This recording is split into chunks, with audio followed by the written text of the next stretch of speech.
El agua como recurso deportivo y turístico ha servido de excusa para la puesta en marcha de un programa transfronterizo en el que Castrelo do Miño, Ribadavia y Ourense buscan un claro objetivo.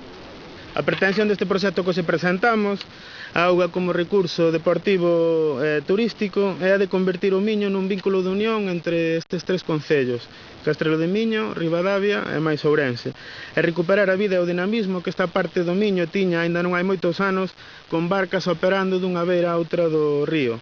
Desta volta, desenvolvendo un turismo de calidade compatible co medio ambiente. O que tratamos con este programa é de recuperarmos o que xa foi, non?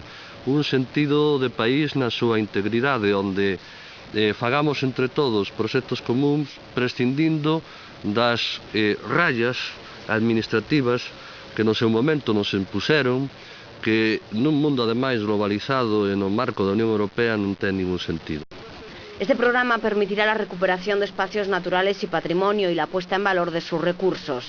Se crearán 3 bases náuticas a lo largo del río Miño a su paso por los concellos participantes en esta iniciativa.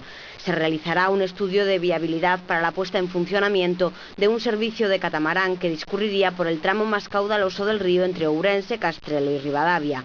Y para que estas instalaciones dejen de ser unas desconocidas para los ourensanos, los 2 concellos organizarán actividades en conjunto.